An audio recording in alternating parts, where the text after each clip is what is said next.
చూస్తున్న విలేజ్ అండి. ఈ విలేజ్లో ఒక ఎకరం ల్యాండ్ సేల్కి వచ్చిందండి. ల్యాండ్ ఇదేనండి. ఇది వెస్ట్ అండ్ సౌత్ ఫేసింగ్లో ఉంటుందండి. ఎకరం ల్యాండ్ ప్రస్తుతం రైతు దగ్గర ఉంది. ల్యాండ్ చుట్టూరు అన్నట్టు అని చెప్పి కనీలు ఉన్నాయండి. చూడండి, ఇందులో ఒక బోర్ ఉందండి. ల్యాండ్కి రోడ్డు అండి. ఇది ల్యాండ్ చుట్టూరు అన్నట్టు చెప్పిన రోడ్డు ఉంటుంది, సీసీ రోడ్డు. ఇది మన కామారెడ్డి సిద్దిపేట హైవేకి 1.5 కిలోమీటర్ డిస్టెన్స్లో ఉంటుందండి.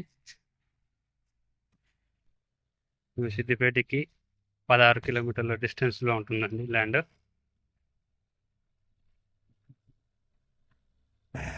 ఇది ప్రస్తుతం రైతు దగ్గర ఉందండి. కొంత పొలం చేస్తున్నాడు, కొంత పత్తి పెట్టాడు సార్.